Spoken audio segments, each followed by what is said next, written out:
তোমাদের English second পেপারে ট্রান্সফরমেশনের একটি বড় অংশ জুড়ে আছে সিম্পল কমপ্লেক্স কম্পাউন্ড। এবং আমি জানি তোমাদের অনেকেরই এই টপিকে অনেক বেশি সমস্যা হয়। তোমরা এটি যতবারই পড়ো ততবারই ভুলতে থাকো। আজকের এই ক্লাসে আমি আলোচনা করব কিভাবে তুমি সিম্পল কমপ্লেক্স কম্পাউন্ড চিনতে পারবে এবং পরিবর্তন করতে পারবে। ক্লাসটা খুবই সংক্ষিপ্ত হবে এবং আমরা গাইডের গদবাঁধা রুলগুলো মুখস্থ করে এগুলো সলভ করব না। আমরা এগুলো সলভ করব মাইন্ড ম্যাপিং টেকনিকের মাধ্যমে, যাতে করে এই রুলগুলা বা এই টেকনিকগুলা তোমার ব্রেনে একেবারে গেঁথে যায়। তাহলে চলো ক্লাসটি শুরু করা যাক। তোমাদের মধ্যে যারা মেহেদিস ক্লাসরুম পেজটাকে ফলো করোনি, ফলো করে নাও এবং ইউটিউবে সাবস্ক্রাইব করে রাখো, যাতে তোমাদের জন্য যে কন্টেন্টগুলো আমরা রেডি করছি সেগুলো মিস না করো। তাহলে চলো প্রথমে আলোচনা করা যাক সিম্পল সেন্টেন্স। প্রথমত আমাদের একটু সেন্টেন্স কোনটা দেখতে কেমন এগুলো সম্পর্কে একটু পরিচিত হওয়া দরকার। তাহলে সিম্পল সেন্টেন্স কি? সিম্পল সেন্টেন্স একটা ইন্ডিপেন্ডেন্ট ক্লজ। ইন্ডিপেন্ডেন্ট ক্লজ অর্থাৎ এমন একটি বাক্যাংশ যে নিজেই নিজের অর্থ সম্পূর্ণরূপে প্রকাশ করতে পারে। এখন ইন্ডিপেন্ডেন্ট ক্লজ কিভাবে বুঝবো যে এটা ইন্ডিপেন্ডেন্ট? এক তো আমরা বাংলা করে বুঝতে পারি, বাট আরেকটা বিষয় কি যে আমরা দেখবো ওখানে সাবজেক্ট এবং একটি ফাইনাইট ভার্ব আছে কিনা। বাকি অংশ থাকতে পারে, বাট একটি সাবজেক্ট এবং একটি ফাইনাইট ভার্ব থাকতে হবে। সাবজেক্ট তো আমরা জানি কর্তা, যে কাজ করে, একটি বাক্যে যে কাজ করছে। ফাইনাইট ভার্বটা কি? ভার্বের অনেক প্রকারভেদ আছে, তার মধ্যে ফাইনাইট ভার্ব হলো সেই ভার্ব যা সাবজেক্টের নাম্বার, পার্সন এবং টেন্স অনুযায়ী পরিবর্তন হয়। বোঝা গেল? যা সাবজেক্ট অনুযায়ী পরিবর্তন হবে। For example, he eats rice. হিটা এখানে কি? সাবজেক্ট। ইটসটা এখানে ফাইনাইট ভার্ব। কেন ফাইনাইট ভার্ব? দেখো এখানে সাবজেক্টটা ছিল থার্ড পার্সন সিঙ্গুলার নাম্বার, সাবজেক্টের পার্সন এবং নাম্বার অনুযায়ী ভার্বের সাথে এস যুক্ত হয়েছে। দ্যাট মিনস এটি একটি ফাইনাইট ভার্ব। বাকি অংশ যা আছে আছে, বাট এই দুইটা শর্ত যেহেতু মিলে গেল তাহলে একটি সিম্পল সেন্টেন্স। কিন্তু সবসময় সেন্টেন্সগুলো এত নর্মাল থাকবে না, অন্যরকম থাকতে পারে। যেমন,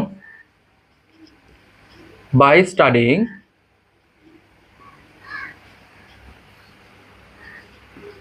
ইউ ক্যান প্রসপার। পড়াশোনা করার মাধ্যমে তুমি উন্নতি করতে পারবা। তাহলে দেখো আমরা একটু সাবজেক্ট খুঁজি তো। এটা সাবজেক্ট, নিঃসন্দেহে ইউ নিয়ে কথা বলা হচ্ছে। এটি একটি ফাইনাইট ভার্ব, নো প্রবলেম। তাহলে আমরা এখানে ইন্ডিপেন্ডেন্ট একটা ক্লজ পেয়ে গেলাম, যেখানে নিজের অর্থ নিজে প্রকাশ করতেছে। যেমন you can prosper, you can prosper, তুমি উন্নতি করতে পারবা। সো এখানে কি অর্থের কোনো কমতি আছে? না। তাহলে এটি অবশ্যই একটি independent clause, no problem about that. But সামনের এই অংশটা কি? আমরা জানি ইন্ডিপেন্ডেন্ট ক্লজ যেহেতু পেয়ে গেছি, যদি অন্য কিছু না থাকে এটাকে আমরা বলতে পারবো সিম্পল সেন্টেন্স। কিন্তু এই জিনিসটা কি? আমি তোমাকে আগেই বলে দিই এটা একটি সিম্পল সেন্টেন্স নিঃসন্দেহে, বাট আগের জিনিসটা কি? এটাকে বলা হয় ফ্রেজ। এটাকে বলা হয় ফ্রেজ। ফ্রেজের অনেক প্রকারভেদ আছে, যেহেতু আজকের টপিকটা আমাদের ফ্রেজ নিয়ে না, তাই আমি সেদিকে বিস্তারিত গেলাম না। এখন এটা ফ্রেজ আমি কিভাবে বুঝবো? খেয়াল করে দেখো, এই পুরো অংশটার মধ্যে কোথাও সাবজেক্ট নেই। সুতরাং ফ্রেজ হলো এমন একটা বাক্যের একটা অংশ থাকবে যেখানে কোনো তুমি রকম সাবজেক্ট পাবা না, কিন্তু এটা অর্থ প্রকাশ করবে। বাই স্টাডিং, পড়াশোনা করার মাধ্যমে। তারপরেও যেহেতু এটি একটি ফ্রেজ, ক্লজ না, এবং এখানে একটি ইন্ডিপেন্ডেন্ট ক্লজ আছে যেখানে একটি সাবজেক্ট এবং ফাইনাইট ভার্ব আছে, এটি সিম্পল সেন্টেন্স। এবার আসো আমরা দেখি কমপ্লেক্স সেন্টেন্স। তোমাদের ক্লাসটা কিন্তু খুব সংক্ষিপ্ত হবে, সুতরাং মনোযোগ দিয়ে ক্লাসটা করো। এই ক্লাসটা করলে তোমাদের সিম্পল কমপ্লেক্স কম্পাউন্ড অনেকটাই ক্লিয়ার হয়ে যাবে। দেখো এবার আসো কমপ্লেক্স সেন্টেন্স। কমপ্লেক্স সেন্টেন্সে একটি ইনডিফিনিট ক্লজ থাকবে, প্লাস একটি ইন্ডিপেন্ডেন্ট ক্লজ থাকবে এবং ডিপেন্ডেন্ট ক্লজ থাকবে। তার মানে এখানে একটা ক্লজ থাকবে যেটি কিনা নিজের অর্থ সম্পূর্ণরূপে প্রকাশ করবে, এবং অপর একটি ক্লজ থাকবে যেটি কিনা নিজের অর্থ সম্পূর্ণরূপে প্রকাশ করতে পারবে না। এখন সম্পূর্ণরূপে প্রকাশ করতে পারবে না, এটা আমরা কিভাবে বুঝবো? ওই যে আবার একই কথা, তুমি বাংলাতে বুঝতে পারো, বাট আরেকটা ওয়ে আছে এবং এটি বেটার ওয়ে। সেটি হলো এই ডিপেন্ডেন্ট ক্লজ যেটা, সেটার সাথে সাবঅর্ডিনেট কনজাংশন যুক্ত থাকবে। For example, as he was tired, he couldn't go. খেয়াল করে দেখো এখানে হি সাবজেক্ট, couldn't এটা couldn't একটা ফাইনাইট ভার্ব। সুতরাং এই অংশটা একটা independent clause, no doubt about that. এই অংশটা কি? Independent clause. বাট এই অংশটা একটু লক্ষ্য করো, অ্যাজ হি ওয়াজ টায়ার্ড, যেহেতু সে ক্লান্ত ছিল, তার মানে এখানে তোমার কিছু একটা শোনার ইচ্ছা আরো আছে। তার মানে এটি কি, এটি ডিপেন্ডেন্ট। সুতরাং এই বাক্যের অংশটা ছাড়া এই অংশটা কোনো রকম কোনো অর্থ প্রকাশ করতে পারবে না। এখন আমরা এটা কিভাবে বুঝবো যে এটা একটি ইন্ডিপেন্ডেন্ট ক্লজ নাকি ডিপেন্ডেন্ট? খেয়াল করো, এটা সম্পূর্ণরূপে অর্থ প্রকাশ করছে, that is one way to find out এটা ইন্ডিপেন্ডেন্ট, স্বাধীন। আরেকটা ওয়ে কি, এখানে কোনো কনজাংশন যুক্ত নাই। কনজাংশন, আমরা দুই রকম কনজাংশন মাথায় রাখতে হবে, দেখো আমি পাশে লিখে রাখছি। একটা হলো সাবঅর্ডিনেট কনজাংশন আর একটা হলো কোঅর্ডিনেট কনজাংশন। সাবঅর্ডিনেট কনজাংশন কোনগুলো? As, since, when, because, that, which, though, although, if, unless, আর অনেকগুলো থাকতে পারে, বাট আমাদের এই কয়েকটা কাজে লাগবে। কোঅর্ডিনেট কনজাংশন আমরা একটু পরে আলোচনা করছি। একটু লক্ষ্য করো, এই যে সামনের এই অংশটা অ্যাজ, এটি কিন্তু একটা সাবঅর্ডিনেট কনজাংশন। যখনই তুমি দেখবা কোনো বাক্যের শুরুতে সাবঅর্ডিনেট কনজাংশন আছে, তাহলে ওই বাক্যাংশটা বা ওই ক্লজটা একটা ডিপেন্ডেন্ট ক্লজ। যখনই ডিপেন্ডেন্ট ক্লজ থাকবে, এটাকে সাবঅর্ডিনেট ক্লজও বলা হয়, কারণ এখানে সাবঅর্ডিনেট কনজাংশন যুক্ত আছে, তখন এই সেন্টেন্সটাকে আমরা বলবো কমপ্লেক্স সেন্টেন্স। এটি কমপ্লেক্স সেন্টেন্স। সুতরাং তুমি খুঁজবা যে এই ওয়ার্ডগুলো আছে কিনা, এই ওয়ার্ডগুলো তাহলে একটু মনে রাখতে হবে, তাহলে তুমি কমপ্লেক্স সেন্টেন্সও চিনতে পারবা। এবার আসো দেখি কম্পাউন্ড সেন্টেন্স দেখতে কেমন হয়।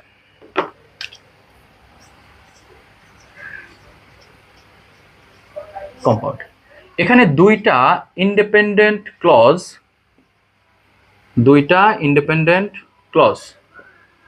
যুক্ত থাকবে।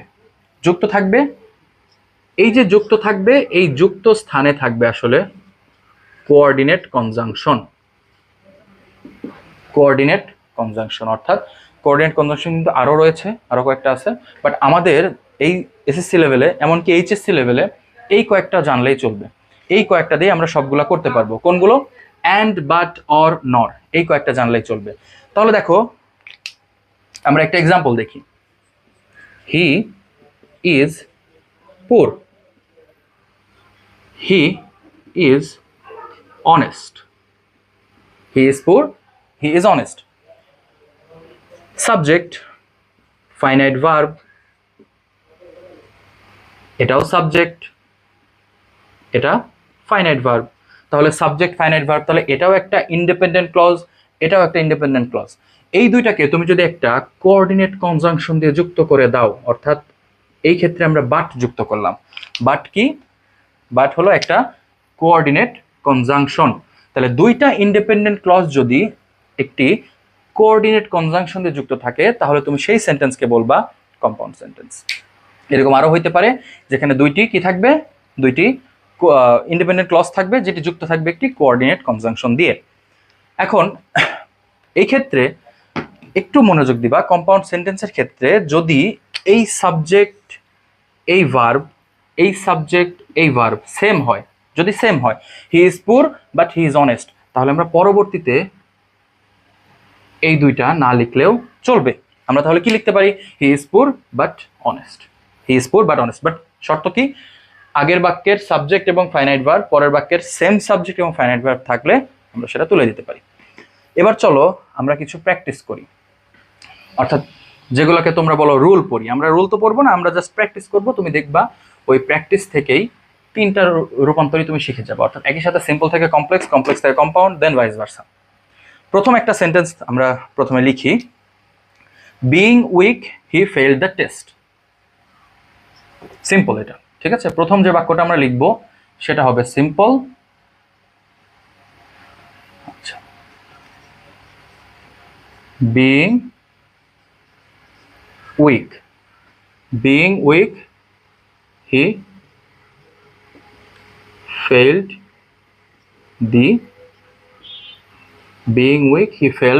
the exam, অর্থাৎ দুর্বল হবার কারণে সে পরীক্ষায় ফেল করলো বা অকৃতকার্য হলো।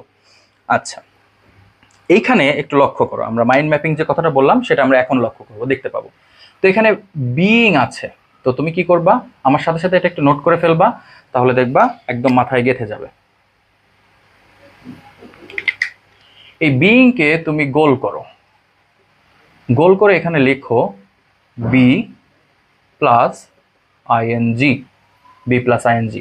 অবলিক দিয়ে লেখো ভার্ব প্লাস আইএনজি।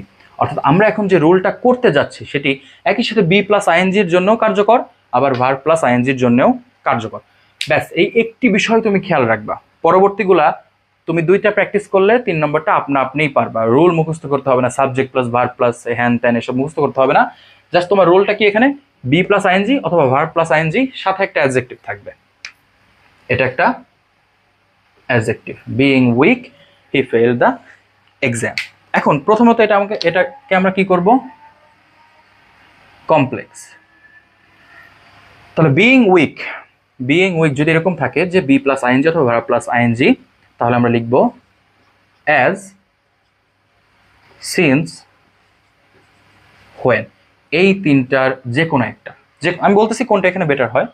অ্যাজ, তারপরে দেখো এখানে সাবজেক্টটাকে নিয়ে আসবো। আমরা জানি বাক্যের প্রথমত সাবজেক্ট আমাকে বসাইতে হবে হি। এখন একটু দেখো তো এই যে বাক্যের এই অংশটা, এটা কোন টেন্সে আছে, V2।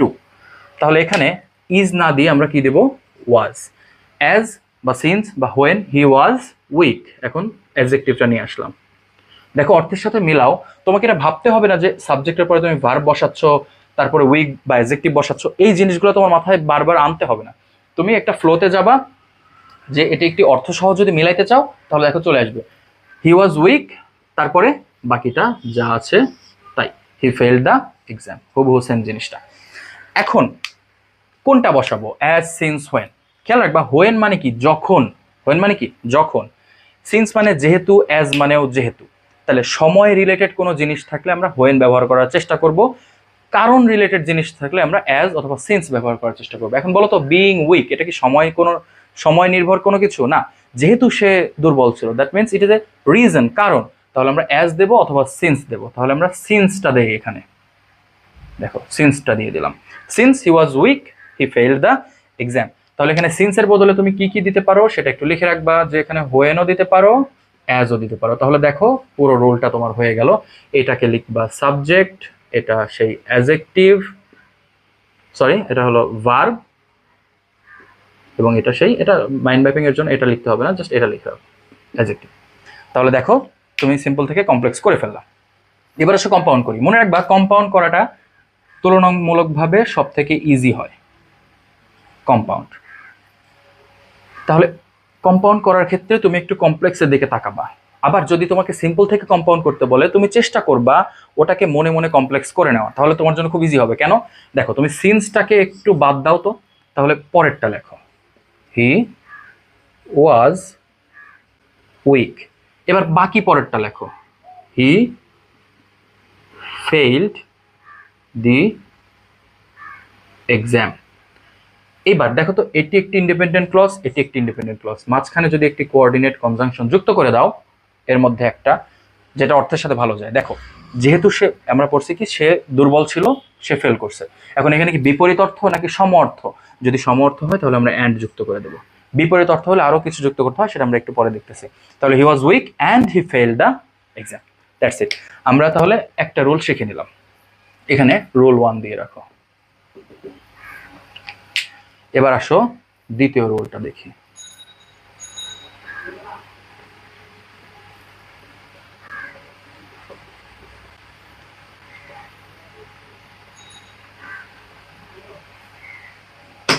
আচ্ছা, এটা আমি বললাম যে বি প্লাস আইএনজি হতে পারে, আবার ভার্ব প্লাস আইএনজি হতে পারে। যেমন closing the door I went back, দরজাটি বন্ধ করার পর আমি চলে আসলাম বা আমি ফিরে গেলাম। Closing the door verb plus ING, এটা আমি মুখে করে দিচ্ছি, বোর্ডে করতেছি না, তোমরা জাস্ট বাড়িতে প্র্যাকটিস করবা। Closing the door I went back বা আই কেম ব্যাক, দরজাটি বন্ধ করার পর আমি চলে আসলাম। তাহলে when I closed the door I came back, I closed the door and I came back. দেখো তাহলে হোয়েন দিয়ে এটা করে ফেললাম, কারণ সময়ের সাথে রিলেটেড, রাইট? সময়ের সাথে রিলেটেড, যে যখন আমি বন্ধ করলাম তখন আমি চলে আসলাম। তারপরে কম্পাউন্ডে আমি বললাম আমি বন্ধ করলাম এবং আমি চলে আসলাম। বোঝা গেল? এবার আসো আমরা 2 নাম্বার রুলটা একটু দেখে নিই। মানে দ্বিতীয় টাইপের sentence. In spite of being পুর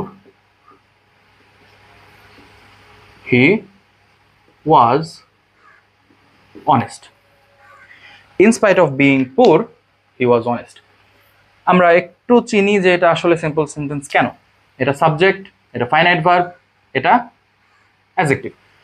এই আগের অংশটা কি দেখো, এখানে ইনস্পাইট অফ বিইং পুর, এখানে কোনো রকম কোনো সাবজেক্ট নেই, সুতরাং এটি ফ্রেজ। তার মানে এখানে আমরা ইন্ডিপেন্ডেন্ট একটা ক্লজ পেয়ে গেছি, দ্যাট মিনস এটি একটি সিম্পল সেন্টেন্স।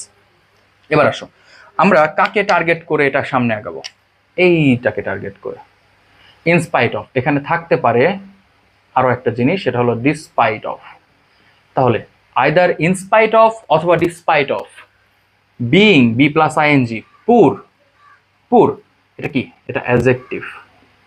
এই জিনিসটাকেই কিন্তু অন্য আরেকভাবে লেখা যায়, যেটা আমি লাস্টে শেখাচ্ছি। তাহলে ইনস্পাইট অথবা despite of being poor he was honest. Complex কি হবে, কমপ্লেক্স খুবই সিম্পল। ইনস্পাইট অথবা ডিসপাইট থাকলে তুমি নিয়ে আসবা দো, আরেকটা জিনিস আনতে পারো অল দো। আমি যেভাবে লিখছি সেভাবে নোট করবা, তাহলে দেখবা তোমাদের জন্য জিনিসটা আরো ইজি হচ্ছে। দো হি সাবজেক্ট না, হি ওয়াজ, তাহলে ওয়াজ নিয়ে আসবো এখানে। দো হি ওয়াজ, এই অ্যাডজেক্টিভটা পুর, দো হি ওয়াজ পুর, বাকিটা যা আছে তাই। আমরা যেটা ইন্ডিপেন্ডেন্ট ক্লজ ওটাকে কমপ্লেক্সে বা কম্পাউন্ডে কোথাও কোনো পরিবর্তন করতে হবে না, জাস্ট ডিপেন্ডেন্ট ক্লজটাকে পরিবর্তন করতে হবে, অর্থাৎ যেখানে সাবঅর্ডিনেট কনজাংশনটা যুক্ত হবে। ওকে, এবার একটু মাইন্ড ম্যাপিং এর কাজে চলে আসি। দেখো দো বসাইছি, অথবা ইউ ক্যান ইউজ অল দো। হিটা হলো সেই সাবজেক্ট, ওয়াজ আমরা ভি টু ওইখান থেকে আনলাম, এই ভি টুটা আনলাম। এবার পুর অ্যাডজেক্টিভ যেটা থাকবে সেটা। ক্লিয়ার? এখন ধরো তোমাকে এইটা দেয়া আছে, এইখানে নিতে বলছে, তাহলে তুমি দুইভাবে চাইতে পারো, একটু দেখে নাও। ইনস্পাইট অফ বিইং পুর, এখানে অ্যাডজেক্টিভ বসাইছি, বাট এখানে সাবজেক্টকে আনে হিজ, এই পুরকে আমি নাউন করতে পারি।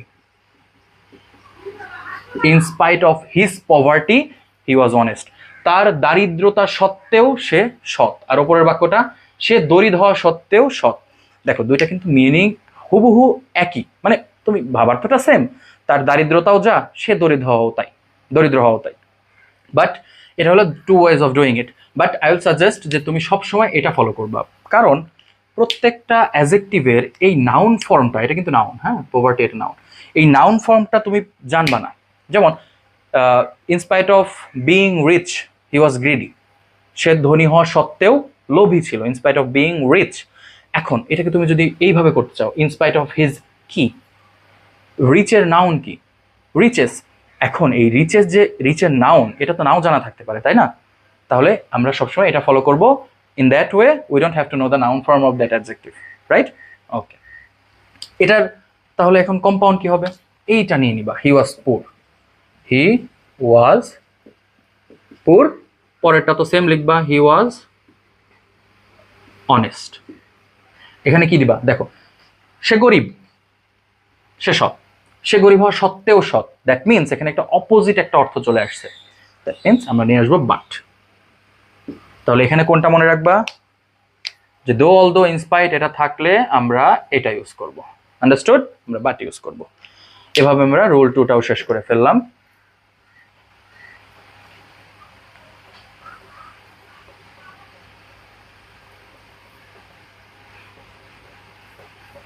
এটা ছিল দো অল দো এবং ইনস্পাইট অথবা ডিসপাইট অফ। এবার আসো আমরা রুল 3তে যাই। ওকে, একটা খুবই general sentence, he works to survive, সে বেঁচে থাকার জন্য বা টিকে থাকার জন্য কাজ করে। হি ওয়ার্কস টু সারভাইভ, এখানে কোনটা কি একটু দেখি, আমরা অলরেডি জানি এখানে কোনটা কি, আমরা জানি যে এইটা সাবজেক্ট, ওয়ার্কস ভার্ব আমরা লিখলাম না, আমরা এইটার দিকে একটু লক্ষ্য করব। প্রিপোজিশন কি থাকবে, এটা টু, অলওয়েজ টু। এখানে কেমন একটা অর্থ প্রকাশ পাইছে আমরা একটু লক্ষ্য করি। সে কাজ করে, কেন কাজ করে? To survive. দুইটা প্রশ্ন করা যাচ্ছে, সে কাজ করে কেন? To survive, he works to survive. Okay, এই সেন্টেন্স আমরা যে জিনিসগুলো লিখলাম এটা একটু নোট করে নিবা। এবার এটাকে আমরা কমপ্লেক্স করি, এটা সাধারণত সিম্পল থেকে কমপ্লেক্স এবং কমপ্লেক্স থেকে সিম্পলে আসে। তাহলে হি ওয়ার্কস সেম রাখবো, হি ওয়ার্কস, টু এর বদলে একটা জিনিস আনবো, সেটা হলো সো দ্যাট। এইবার হি সার্ভাইভ আছে না, কে সার্ভাইভ করতেছে? হি তো সার্ভাইভ করতেছে, আমাদের এ পাশেও তো একটা আনতে হবে, একটা ক্লজ। তাহলে he can survive, he works so that he can survive. তাহলে এখানে ওই টু এর বদলে কে আসলো, সো দ্যাট, টু এর বদলে সো দ্যাট। বাকি সব কিন্তু জাস্ট এটা একটু অর্থ সহ আমাদের মেলানো লাগছে, আদারওয়াইজ বাকি সব কিছু same. He work so that he can survive, so that he can survive. এবার এটার কম্পাউন্ড কি হবে? সাধারণত এটার কম্পাউন্ড আসে না, তবে যদি আসে আমাদের কি লিখতে হবে? দেখো এইটা দুটাকে মিলাই দাও। He works, he can survive, he works and he can survive. তাহলে কম্পাউন্ড সিম্পল, আমরা কি মানে সিম্পল না, মানে কম্পাউন্ড সহজ। আমরা কমপ্লেক্সের দুইটা পার্টকে লিখবো এবং মাঝখানে একটা কোঅর্ডিনেট কনজাংশন যুক্ত করব according to the meaning. According to the meaning, যদি সিমিলার মিনিং হয় অথবা সাংঘর্ষিক মিনিং না হয় আমরা ইউজুয়ালি অ্যান্ড ইউজ করব। যদি অপোজিট হয় বাট অথবা অরও ইউজ করতে পারি অথবা নর ইউজ করতে পারি। আসছে, সেটাই আমরা আসছি।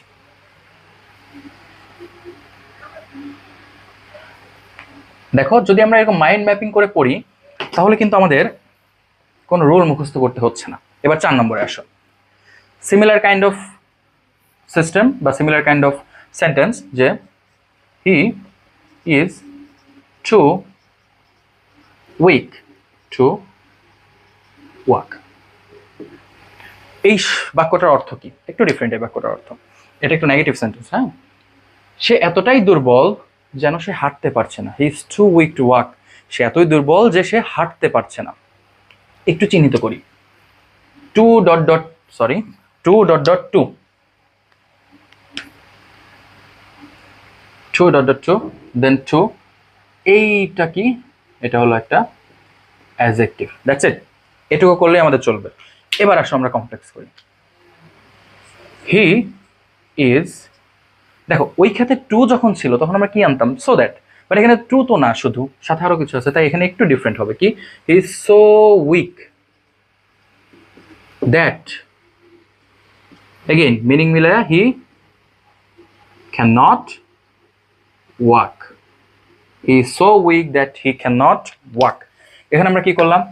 এই টু এর বদলে সো, এটার বদলে দ্যাট, মাঝখানে অ্যাডজেক্টিভটা ঠিক আছে। আসলে বদলে না, ওটা বলা ঠিক হয়নি, মানে জায়গায় আর কি। তাহলে টু অ্যাডজেক্টিভ টু থাকলে সো অ্যাডজেক্টিভ দ্যাট হবে। টু অ্যাডজেক্টিভ টু থাকলে সো অ্যাডজেক্টিভ দ্যাট থাকবে।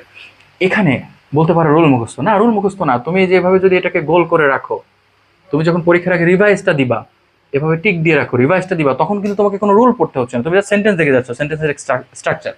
এবং অবশ্যই তোমাকে একটু প্র্যাকটিস তো করতে হবে। তুমি এই রুলগুলো পড়ার পর বই খুলবা, দেখবা এই রুলগুলোর আন্ডারে অনেক প্র্যাকটিস তুমি পাবা। সেগুলো করলে দেখবা তোমার একেবারে সবকিছু ক্রিস্টাল ক্লিয়ার হয়ে যাচ্ছে। এবার এটার কম্পাউন্ড কি হবে? দেখো, হি ইজ সো উইক, এইখানে এটাকে আমরা একটু ডিফারেন্টলি লিখতে হবে। হি is very week, he is very week. তারপরে হি ক্যান নট ওয়াক, এটা এখানে লিখবা, সো এখানে দিবা অ্যান্ড, মিনিংটা same. So he is very weak and he can not walk. তাহলে দেখো যদি আমরা কমপ্লেক্স থেকে কম্পাউন্ডে আসি আমাদের জন্য ইজিয়ার হয়। তাহলে আমরা কি করব? যখন সিম্পল থেকে কম্পাউন্ড বের করতে বলবে তখন আমরা সিম্পল থেকে কমপ্লেক্সে যাওয়ার চেষ্টা করব, দেন কম্পাউন্ডে আসার চেষ্টা করব। তাহলে আমাদের লাইফটা একটু ইজিয়ার হবে। আসো পরবর্তী রুলটা আমরা দেখে নিই।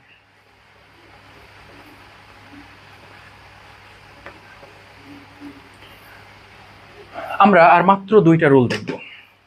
এখন হবে রুল 5। আচ্ছা, এটা সিম্পলটাকে লিখে নেই। বাই স্টাডিং ইউ, ওই যে প্রথম যেটা লিখলাম, ইউ ক্যান প্রসপার, তোমাদেরকে এটার এক্সাম্পল দিয়েছিলাম এবং এটা কেন সিম্পল সেটা তোমাদেরকে আমি বলেছি। তাহলে আসলে এটা সরাসরি আমি সিম্পল কমপ্লেক্স করে ফেলি। তার আগে একটু চিহ্নিত করো, এইটা মানে কি? এটা মানে আসলে by plus verb plus ING. তাহলে বাইয়ের সাথে ভার্বের আইএনজি থাকবে, বাইয়ের সাথে ভার্বের আইএনজি থাকবে এবং সাবজেক্ট এখানে ইউ, মনে রাখতে হবে। By studying you can prosper. তাহলে এইখানে যখনই এরকম কোনো সেন্টেন্স থাকবে যেখানে বাই প্লাস ভার্বের সাথে আইএনজি আছে, তখন এটা কমপ্লেক্স করার সময় আমরা একটা প্রিপোজিশন এখানে নিয়ে আসবো, আমরা একটা কনজাংশন এখানে নিয়ে আসবো। সেটা হলো ইফ, সাবজেক্ট কি? ইউ, স্টাডিং থেকে স্টাডি চলে আসবে। ইফ ইউ স্টাডি, ওই সেন্টেন্স আমরা কখনো পরিবর্তন করিনি, সো এখন কেন পরিবর্তন করব? ওটাই। তাহলে এখানে আমরা কি করলাম? বাই প্লাস ভার্বের আইএনজি যখনই দেখবো তখনই আমরা এই কনজাংশনটা নিয়ে আসবো, সাবজেক্ট এটা চলে আসবে এবং স্টাডি হবে ভার্ব। আচ্ছা, এবার এটার কম্পাউন্ড কি হবে? এখানে আমরা কমপ্লেক্সে একটা কনজাংশন যুক্ত করছি, তাহলে এখন আমরা এই যে নর্মাল জিনিসগুলো আছে সেগুলো বসাতে হবে। বাট আমরা কি ইউ স্টাডি কখনো বলি, তুমি পড়ো, এরকম কখনো বলি না। আমরা তাহলে কি করি, স্টাডি ইম্পারেটিভ সেন্টেন্স, কাউকে হুকুম দেওয়া, স্টাডি তারপরে অ্যান্ড বাকিটা যেমন আছে। এখন সিমিলার টাইপ অফ একটা আমরা বাক্য দেখি, যেটা সবকিছুই সেম, বাট এখানে বাইয়ের পরিবর্তে অন্য একটা জিনিস থাকবে। কি থাকবে? উইথআউট। তাহলে এখানে রুলটা কি হয়ে যাবে?